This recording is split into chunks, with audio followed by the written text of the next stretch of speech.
Welcome to the Public Safety Innovators Podcast.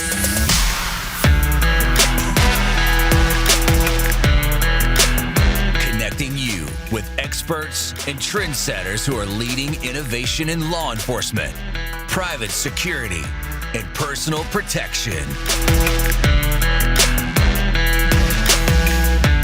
And now, your host, Adam Wills.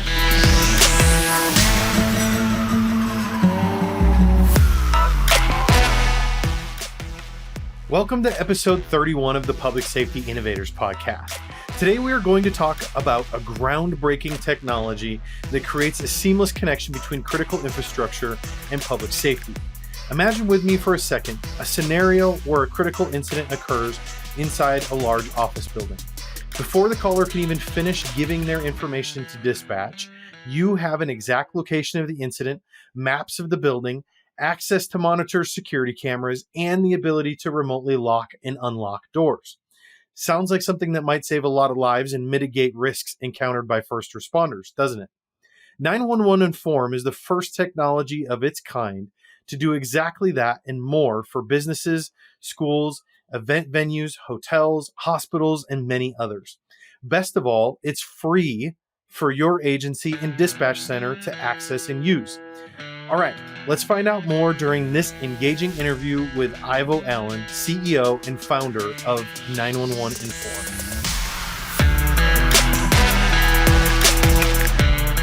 Welcome to the Public Safety Innovators Podcast. Today we have Ivo Allen from 911 Inform on the show.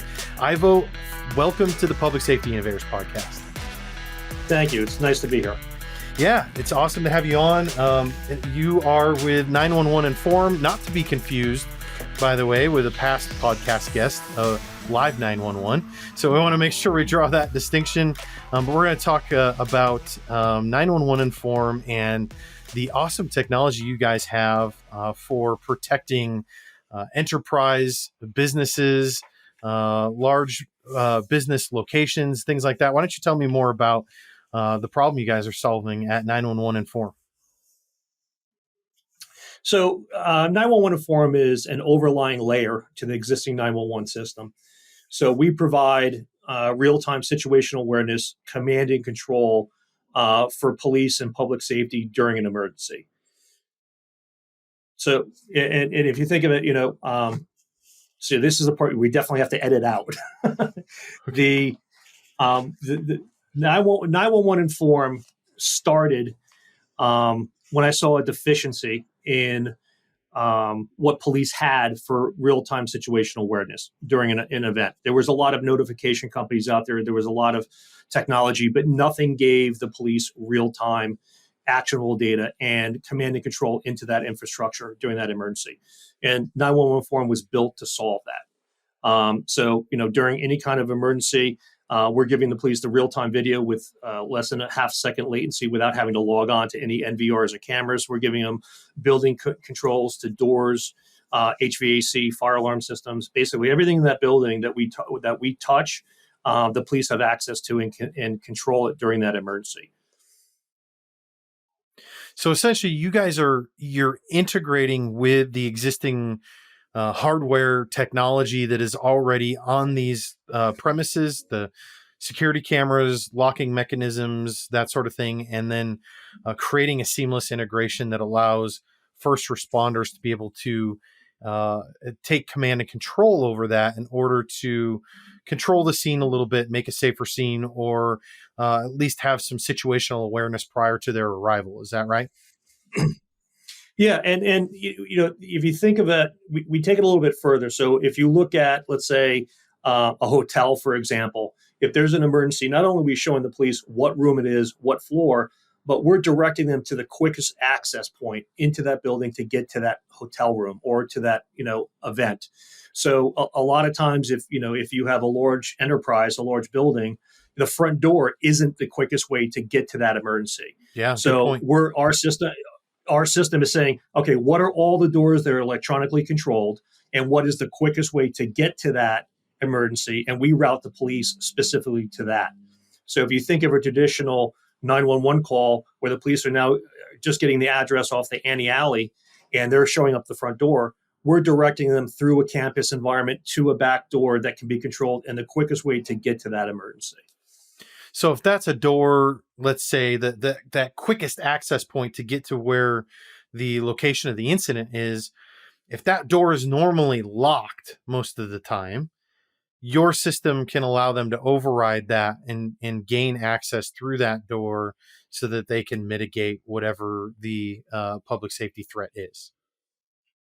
Absolutely. So through police dispatch at the PSAP, or through the MDT in the patrol car, or the tablet in the in the ambulance, when they arrive on site, they can basically open that door themselves. So they're not waiting for the people inside to let them in. They have full access to it.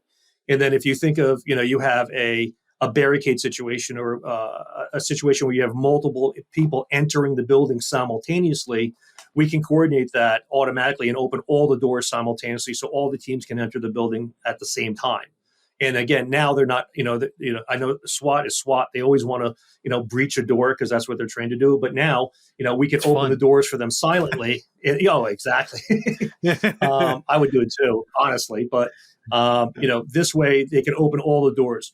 And then also with our technology, dispatch or command and control can actually follow all those members of their teams through that building live using our technology. So they can watch them walk through the building. They manually don't have to shift between cameras and change views. 911 inform, we will follow them through the building. So this way, now you have a police dispatcher, they can now see live what's going on.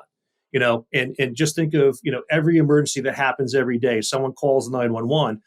Now, if they call 911 from one of our protected buildings, that dispatcher's, our system says, okay, this is where the 911 call is happening from.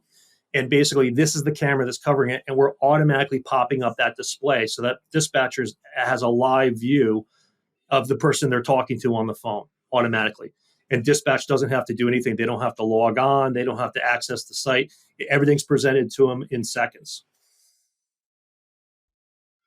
Man, that sounds incredible. So I assume from the sounds of it, you guys are installing your own system on top of what they already have. So are these your own cameras and sensors and locking mechanisms, or are you able to tie in with what already exists in some of these buildings?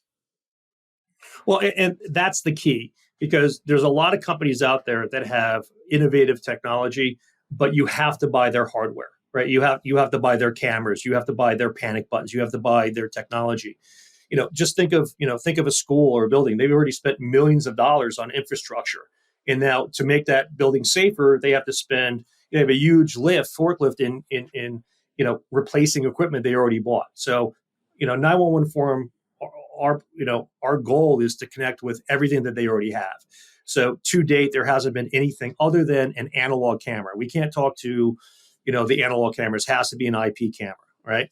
But we've gone into buildings where they've had, 25-year-old Carry PXL 500 door access systems, and we were able to connect to it. So we manufacture a device. We have a gateway that goes in, and whether it's API controlled or physically controlled or hard connected, we can talk to that. We can actually talk to that device and control it. So, the biggest thing for 911 forum is whatever that customer has, we will work with it. And, you have Alyssa's law that's out now for the schools for panic buttons. And a lot of these schools already have panic buttons from alarm systems.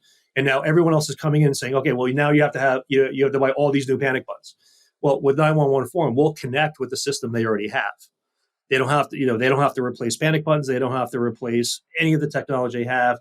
We take the technology they have now, we work with it, we make it accessible to the police and situational awareness. We get the situational awareness from it for the police.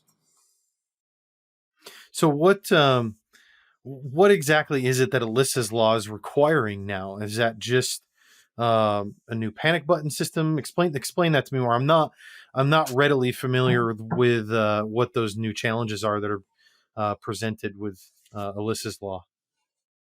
So Alyssa's law started in New Jersey, our home state, and it's now in Florida, and other states are adopting it. So it will be a federal law soon. The Alyssa's law says that you have to have a panic button in the school that directly alerts the police in the event of an emergency and on-site staff. Now, there's iterations of the law. So when New Jersey first started with Alyssa's law, it had to have the strobes outside. So it had to have a visual indicator of the alerts going in. And it has changed and it has evolved over time. So, with Alyssa's law, the main thing is the school personnel have to have a panic button, whether it be a physical panic button, a remote panic button, on the phone or on a tablet or another device. So they have to be able to hit one button and have direct access to the police, letting the police know and notifying people on site of the emergency. And then with our system, when they hit the panic button for Alyssa's law, based on the SOP, we lock the doors, we activate the strobes, we do the broadcast over the public address, we can broadcast over the phones. We can do our system does everything automatically based on it. So there's a lot of Alyssa's law panic buttons that all they do is that you hit the button and it just alerts police, and by the letter of the law it works. But with our system, we take it a little bit farther, where we go through and whatever that SOP is for that type of emergency, we're going to do it automatically. So if they hit a panic button for medical emergency, we'll basically clear the halls. So instead of putting the school on lockdown, we're going to basically put them in a shelter in place, keep all the kids in classrooms so the halls are clear so they can get to the medical emergency, notify the police exactly where that medical emergency is, the quickest way to get there, and then we'll basically show the EMTs on camera access, where they are, how to open doors, and that sort of thing. Okay. So I'm curious, how do you eliminate, or I shouldn't say eliminate because I don't think that's possible. How do you mitigate false alarms, false panic buttons? Because I can tell you, when I was with the sheriff's office, we had panic buttons in every one of the county offices and throughout the courthouse. And I can't tell you how many times we had to respond to false panic alarms. And so I'm just curious, how do you mitigate that? Is there a technology solution to that, or is it just training? Well, it's, anytime you put a button in front of students in a school, it's going to get pushed, right? There's no way around that. They have panic buttons where you have the glass covers, and it's, open the glass and push the button, but they still get pushed. You have a high school student and there's a button there. It's just calling them. It's calling to them to push that button.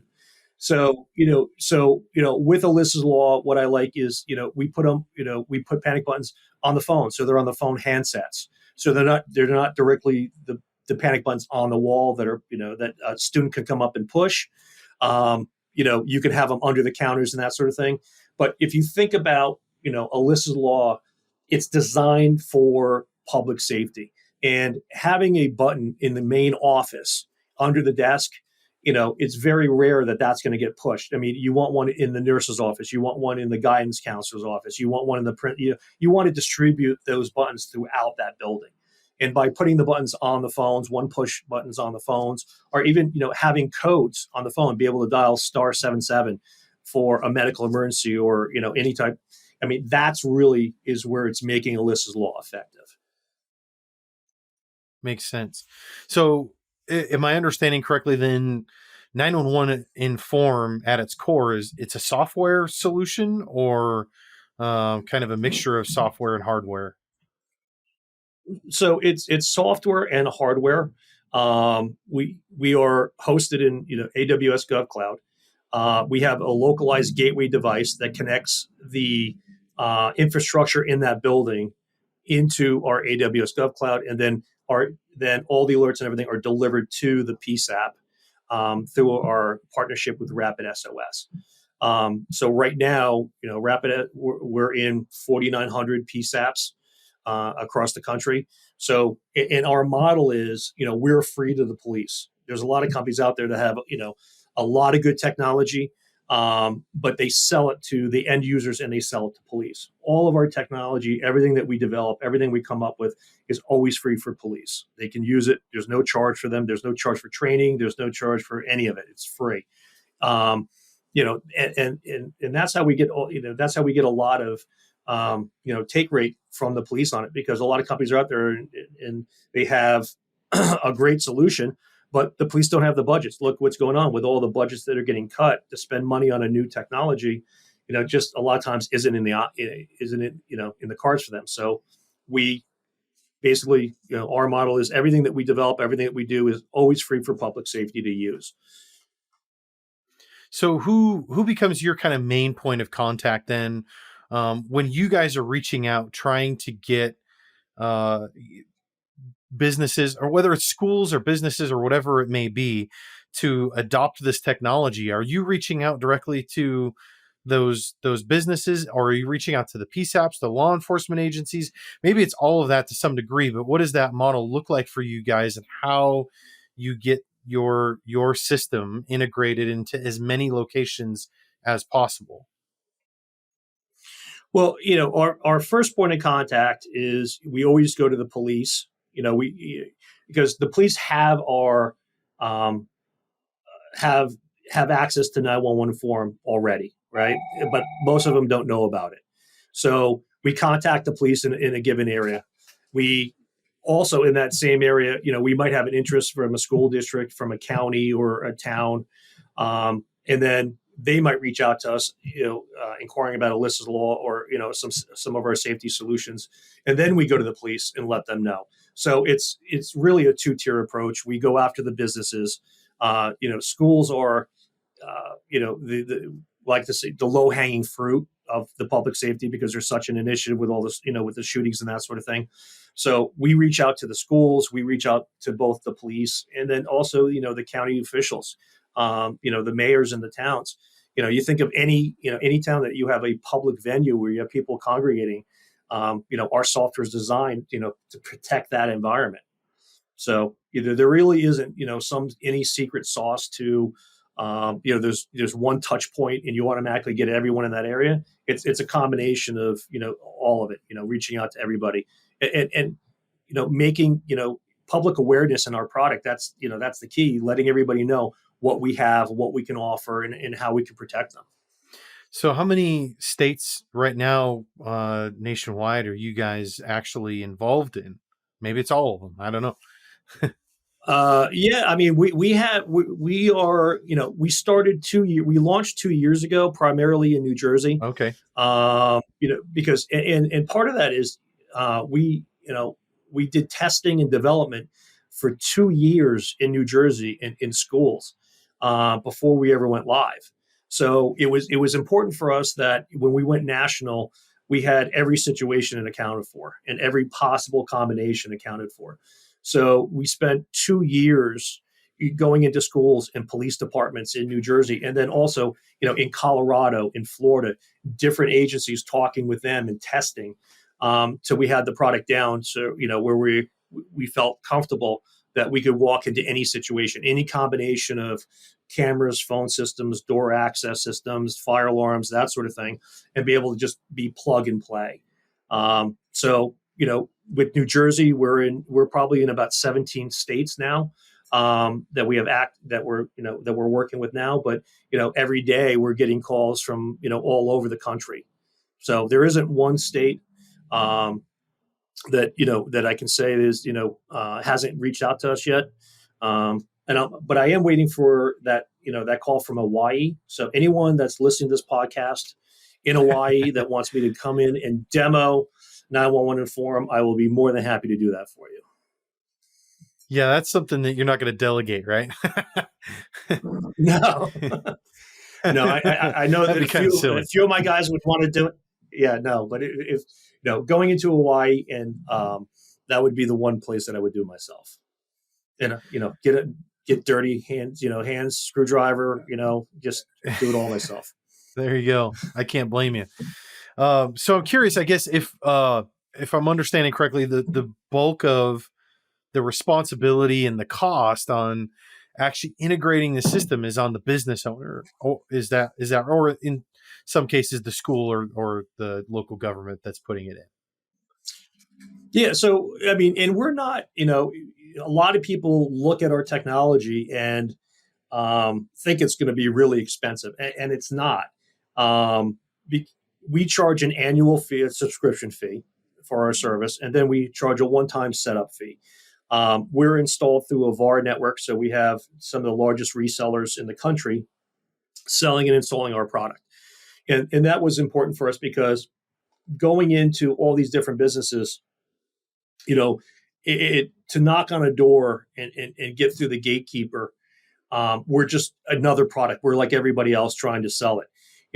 Our methodology is, we've established an extensive VAR network. We've trained them on our product. They're going to their existing clients. They know, what is in that building, what they've sold them, the technologies that's in there. So it makes the installations faster.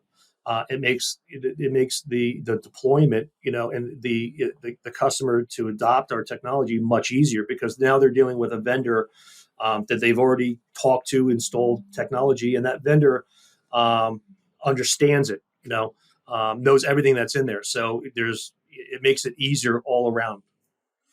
So what is what's the incentive, I guess, for the business owner? What do they stand to benefit and gain from this? I mean, outside of the obvious of, well, anything generally safety and security wise is a wise decision, right? Because we want to protect our people, we want to protect our visitors, we want to protect our liability.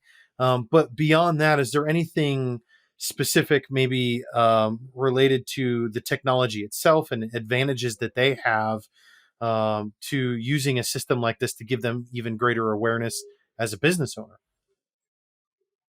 Well, I mean, for the business owner, whether it be a campus environment, a school, a stadium, an arena, what we're doing is we're saving lives every day, because our technology gets hands-on to that emergency faster. So we're making anyone that's coming into that venue or into that building safer. If there's a medical emergency in a building, we're going to notify anyone that in that building that, hey, this is exactly where this emergency is happening. If you have a cardiac or code blue team, we're getting personnel to that emergency immediately, or so we're not waiting for the police response. And if you think of a school, all right. You have SROs, you have cardiac teams. So in a traditional 911 call, you have a 911 call, the police show up at the front door, they go to the emergency, they then call for the ambulance. With our technology now, they call from the phone, they say, I'm having a heart attack. As soon as that dispatcher types in medical emergency, we've just alerted everyone in that building that there's a medical emergency happening at this location, and we're routing the people to it. So we're going to have hands on that emergency before the police even arrive. Now, that's a double-edged sword. A lot of people say, we want the police to respond first. We don't want them walking into a situation. But, if you talk to any parent and you tell them that I can get emergency personnel to your son or your daughter 5 minutes faster, they'll opt for that every single time. And that's what we do. We cut down, we look at what the resources are available in that building, and we get them to that emergency faster. And just think, we're So directing, sorry, go ahead. No, it's okay. I was just going to say, how do you get those notifications out to all of the staff within that building? Is that does that go out as a text message, or is it a loudspeaker announcement? Maybe it's all of those things. We can do notifications via text, email, which is not optimal, but some people do opt for email alerts. Screen pops. We can do alerting to the screens.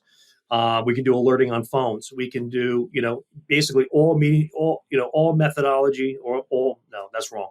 All means of communication we can send to that in that environment. And I can say with 1,000% certainty, I have seen 1,000 different customers, and I've been in 1,000 different police departments, and I can tell you right now that I have not seen two do it the exact same way. Everyone's SOP is a little bit different. Everyone handles emergencies differently, and our system is designed to mimic that. So whatever their SOP is for this type of emergency, our system automatically puts it into play. We take that human intervention out. So, you have schools now that, they had Alyssa law, they have Alyssa law panic button, but now they want to lock down the school. They're going back to the old way of paging over the intercom and doing that sort of thing. With 911 Inform, we do all of that automatically. So based on that threat level or based on that emergency, our system automatically takes effect and does what it has to do. And then we continually monitor the situation. If you think of a traditional 911 call from a teacher in a school, they're talking to a dispatcher. It's a one-to-one relationship at that point. With 911 Inform, as soon as that dispatcher receives that call, we're alerting everyone else in that school saying, we're getting a 911 inform, we're getting a 911 call from this classroom. We now text the SROs. We now text the security personnel that, hey, we just received a 911 call from the phone system in this classroom. That dispatcher then clicks on a button on our console saying it's a medical emergency. Now, at that point, anyone in that school that is CPR trained or part of the Code Blue team or cardiac team, now they're getting a text saying, hey, we have an emergency here. So, just going through the process, our technology, we're saving lives. And we're not only that, but we're also in that text communication, we're giving that police dispatcher more information. Now that person, that's the principal, that SRO that's responding, that gets that notification, can respond back saying, I'm on my way, or I'm here, or giving information. And on their screen, they're collecting and they're seeing all that data in real time. Plus, they're viewing it through the camera. So if the 911 call is happening in view of a camera that's on site, we're giving them that image. So, we're presenting them with that image so they can see it live. So, if you think about, overall, it's remarkable what we're doing. I'm really, really proud of the product that we've come up with. Yeah, it sounds like you should be. It sounds pretty incredible. I'm curious, what has been your experience with the adaptation, or I should say adoption rate, with these PSAPs and the dispatchers? Do you guys get pushback from them at all because it's just another thing to do, another system to interact with, and they're worried about the complication factor as it relates to that? Or maybe that's a paradigm shift that just has to happen, where you need to demonstrate for them that it's really not as difficult as what they're thinking. What's been your experience with that? We've had great acceptance in the PSAP when they see it, and the problem is PSAPs, in police and public safety in general, is solicited every single day. They get a phone call with the next bigger, better deal that's always coming through. Once we're already in the PSAP store relationship with Rapid SOS. So when they see the technology that they have available to them, it's a different story, because we're not trying to sell them something. We're actually just showing something that you already have. So we have, a great take rate from the police on that. And then when we can show the dispatchers that, traditionally now, if you have a police going into a camera system, they have to log on, right? They have to go into, find out what the NVR is, log on to it. Half the time the passwords don't work and that sort of thing. So, we're presenting to them the information seamlessly without requiring a log on. If a dispatcher wants to send information to an MDT in a patrol car, they basically click on a down arrow, click on that car number or that officer, and within a second, he has access to it. So now he can take command and control. So it's just the ability of, presenting the information and seamlessly giving them the tools to react to that emergency without having to use logons, without having to go to different screens. We are a single pane of glass that they're getting all this information and everything's being displayed. So to answer your question in a 10-minute run-on sentence, they love it. Once police see what we provide, they love it. And when they say, well, how much does this cost? And we're like, it's free. You get it for free. Then that's the deal closer right there. Yeah, excellent. Well, let's talk about some use cases. Do you have any awesome use cases you can share with us? Some stories about implementation. Absolutely. The one that I'm most proud of, and this happened a couple years ago, and I knew that our software would save lives. It happened in a town in New Jersey where over summer soccer practice, a girl had touched a bag that had peanuts on it, and she had a severe peanut allergy. She went into the nurse's office. The coach told another student to go with her into the nurse's office. And this was over the summer break. When she arrived into the nurse's office, there was no one in that office. As soon as they arrived there, her friend called 911. Our system notified and automatically sent out an alert to everyone within that school that there was a medical emergency because that 911 call happened from that nurse's office. That SRO that was on site arrived into the nurse's office within about 40 seconds and started giving aid, the EpiPen, to the girl. Her friend was still on the phone with dispatch, or still on the phone with 911 going through the process. The call came in on his radio 3.5 minutes after he was already on site. So, we took a situation where, a girl was going to anaphylactic shock, and we got, emergency response on there 3.5 minutes sooner than a traditional 911 call happened. So, that's the greatest use case right now. That girl, thank God, is alive, and I like to think that we saved her life. We were the reason that she's alive today, because of our technology. And in other use cases, you look at the shooting that just happened out in your neck of the woods.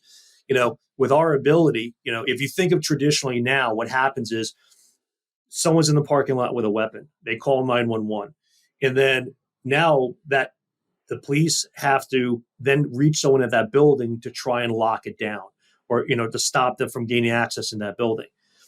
With our technology, as soon as they call 911 and they say, I see someone in the parking lot with a gun, the first thing that police dispatcher can do is lock down that building. And not only that, but we can do lockdown windows, lockdown doors. So you stay away from the doors, you stay away from the windows. So, and it automatically shuts down the building access. So just keeping that gunman, from not being able to walk into that building, or not walk into that courtroom, or not walk into that facility, it saves lives, and it keeps them in a choke point for a greater period of time, allowing police to get there, or resources in the building or outside to get to them sooner. Yeah, it sounds like definitely technology that I think everybody should have, every business should have. I can kind of envision a future here where this technology is able to just keep people safer. Like you said, it saves lives. And it's a really good demonstration of how technology can intervene in ways in speed up, I guess I would say, the process that we normally employ. Because like you said, in that case with the girl with the peanut allergy, there's anytime you add a human being to something, we slow it down, right? We have to interact with this certain thing. We have to take the phone call. We have to put the information into the CAD system and put it out on the radio. And, I don't want to replace human beings here. And that's not what I'm getting at. My point is, if we can leverage technology like this in order to automate some of that process, in order to just get the notification out quicker and make things happen, whether that is a radio notification, a text notification, or locking down doors to a building, that time savings equates to saved lives. Yeah. And also, the other example that, and unfortunately, there's been a lot of cases where, the wrong address has been inputted. And whether it be the caller on the phone saying, I'm here, and again, adrenaline's kicking in, they may say the wrong address. So with our technology, even though they're getting the address, they're putting the CAD, we're showing them where they're calling from. We're showing where that phone system is. We're showing them, where they are in that building. And we're cutting down a lot of that, human factor of, possibly, entering the address incorrectly. Instead of putting in 6401, they put in 4601. And that's literally, 2 miles away from each other, those two addresses, So, even though they enter even though the caller may give them the wrong address, we're showing them where they are and saying, okay, well, we see that you're here in this hotel room at this building. Is that correct? Yes, it's correct. Well, you just gave me the wrong address. And, think about going back to, Carey's law, where, the phone system in the hotel room had the wrong label on it. Think of all the hotel rooms that have their, on those analog phones, they have the name and the address of the hotel on there. In that case, the address on that was wrong because they moved, and they used the old phone. So the address was wrong. So if someone called and gave that address, the dispatcher would be dispatching to the wrong address. With our technology, even though they're entering the wrong address, we're showing them, hey, your call is coming up here at this location. So it's adding another factor for validating that address and where that caller is coming from. So tell me a little bit more about the genesis of this idea. I mean, was this your idea, or is this your brainchild, or how did this develop? All right, I have to come clean. All right. So, and this is a true story. I own a company, Hunter Technologies. We're a government contractor. We've been doing work in police departments in the Northeast and schools for 25 years. And 4.5 years ago, I'm watching the Dateline episode on the school shootings with my wife, and in that episode, they said that 80% of the fatalities were from non-life-threatening gunshot wounds. And my wife turns to me and says, well, why is that? You do all the police and all the schools here. Why is that? And I'm like, I don't know. And I went out and started talking to all our police departments that, we do work with, and talking to all the schools, and looked at, what was there. And, there's notification platforms. There's a lot of technology, but nothing gave the police what they needed to walk in, and think about the shootings in the past, in the days, they would wait. And the SOP was, you would wait to, you had the response in that building. You would not walk into a building blind. Right. So I went back to my wife, and said, there's nothing out there that gives the police, a visual inside that building, the ability to enter the building from any access point, the ability to page, or, just everything they needed to save lives, they didn't have. And she goes, well, you need to fix it. So basically, on the charge of my wife telling me that I had to fix this problem, we started developing 911 Inform, 4.5 years ago. So this, where I am the founder and CEO, but like any good company, there's a woman behind it that started it or drove it to that point. Amen to that, brother. Nice. So and my wife will be really happy that my wife will be here. Sorry, go ahead. Yeah. No, that's all right. You go ahead. No, I was going to say that my wife will be very happy that I gave her the credit in this podcast. It sounds like she deserves it. So we'll give her the credit. Well, that's debatable. That's debatable, but we won't go there. Nice. So tell me a little bit more about your background. How did you end up getting into government contracting and developing your business? What did that look like for you? Well, so, I mean, government, we've been doing, the public safety side in the Northeast for a very long time. I liked it because, the government side and the police, as opposed to corporate clients, when you enter into a contract with a municipality or police department, you can pretty much guarantee when you're getting paid. Right. You have a purchase order, you complete the job, you can pretty much set your watch of when you're going to get paid. Plus, they, with the police departments, there's a higher level of technology use, which I like. I like the challenge. We focused on 24-hour support at Hunter. Corporate clients, they don't, after 5 o'clock, you're doing work for a bank anytime after 5 o'clock, there's nothing happening. So we liked, the public safety side of things. We are at Hunter Technologies. We're a 24-hour company providing support. And, just it kind of just gravitated. We were good at it. So and like all government, contracts, once you do one successfully, the word spreads. So we do one municipality, one police department, and then they would tell another one about how good the technology was. So it just kind of evolved. In the early days of with Hunter Technologies, we were probably 60-40 commercial government, but as it progressed, we're now about 80% government contracts and about 20% commercial.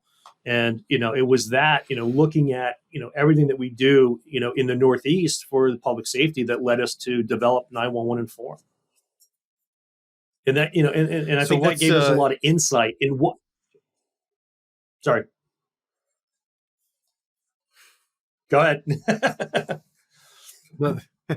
I was going to ask you what's in store for the future of 911 then. Do you have ideas for how this technology evolves and develops, and any future integrations? Oh yeah, we have I don't want to even call them programmers because they're gurus at what they do. They've taken my vision and made it feasible. And we have, just where we are now with the technology, and not just with 911 Inform, but the whole public safety is evolving. It's our mission to be the leader in the space, and we're already developing technology, and we're releasing technology that you would think is going to come 3 or 4 years down the road. We are looking at everything that's in that building down to the smallest device, and talking to it. You think of you have the Apple Watch talking to the phone. So 911 Inform is that same methodology. We're talking to everything in that building. The days of 911 is right now is a reactionary event, right? Someone calls 911 when they see something happens. We want to be, we want to have the AI to look at what's happening on camera, or pick up that event from that sensor, or listen to that event and basically calculate that, hey, this is becoming a threat level, this is going to be an emergency, and basically present it to the PSAPS so they can have situational awareness before it becomes a problem. So the whole industry, I think, is going to go through a paradigm shift of being reactionary to proactive in how we handle emergencies. And 911 Inform, it's our job to be that leader in bringing that data and giving that actionable data to the PSAPs. If you look at hotel, I'm sorry, we have a little bit of a delay here. I'm sorry. It's all right. I was going to say that I could easily see some integration with a system like Shot Caller, for example, in detecting gunshots, or integrating together with programs like the DFR programs that we've talked about a lot on this show, drones as first responders, and getting those first eyes on scene from the air, if you will. I mean, my brain is kind of just churning with all these different ways of being able to tie together your technology to create a more I was going to say a more complete system, and I don't mean that to say that what you have is not complete. I just mean ways to create a larger ecosystem of a net, if you will, of public safety. Well, yeah, and that's our mission. The single pane of glass to the PSAP.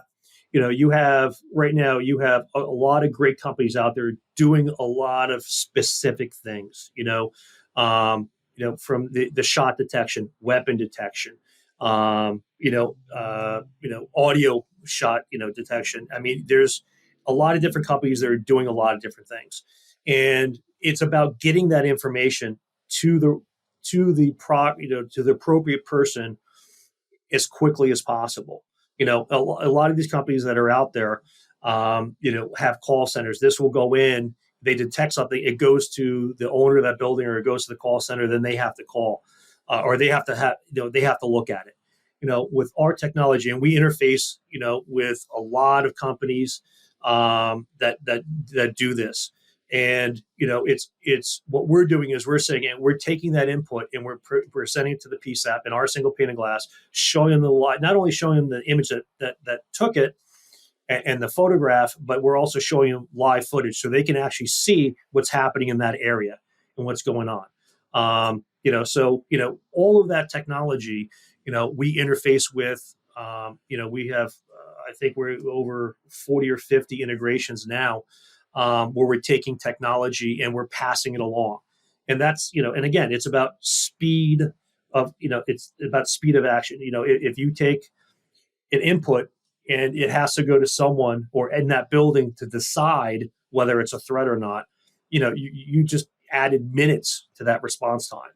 What we're doing is we're presenting to the police and then we're showing them the live data that, the cameras, the audio, they can listen of what's happening in that building in real time. It's a game changer. And it's evolving every day. A lot of these companies are coming out with, and just think of all the AI that's coming out now for public safety, where, you have these companies that are looking at this camera footage, all the time. Okay, well, it detects something. Now, what are you going to do with it? Does it go to the owner of the building? Does it go to a call center somewhere? Then they have to call someone for, validation.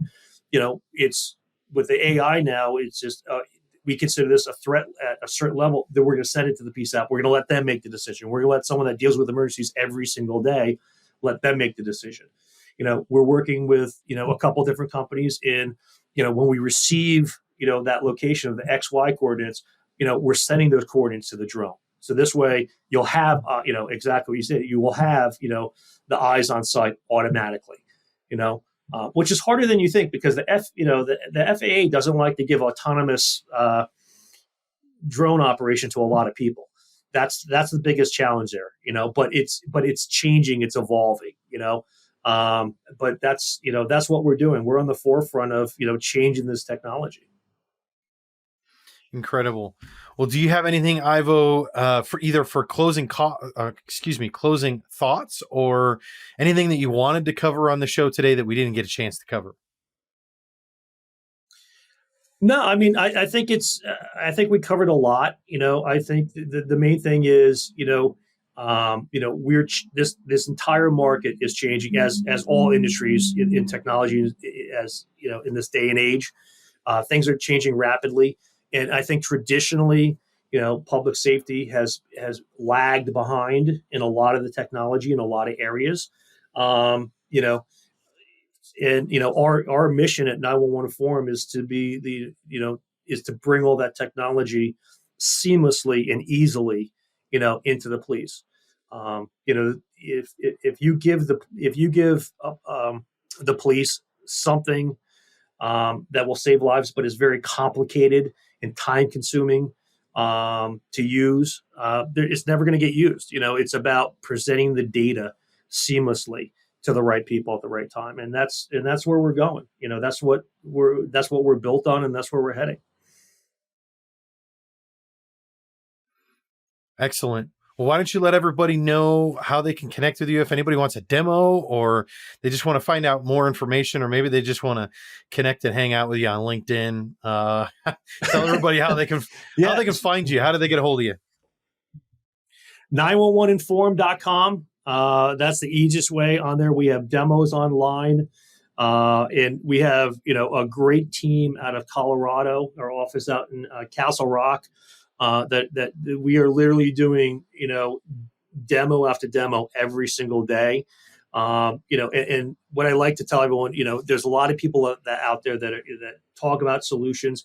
With 911 Inform, you have to see it in operation, see the speed of it, and see and what it does to really appreciate what we have here. So, if we go to 911 Inform or, go into LinkedIn, follow us on LinkedIn under 911 Inform, that's the best way. All right. Well, everybody, as always, I will have links to everything that we discussed here on the show today in the show notes for this episode. This is episode 31. So you can just go to psi.chat/031 and find all of those resources there, as well as how you can connect with Ivo. Ivo, thanks for being on the show today. This was an excellent discussion. I'm excited to see your product in action and see it get adapted nationwide. Adam, thank you very much. I appreciate the time.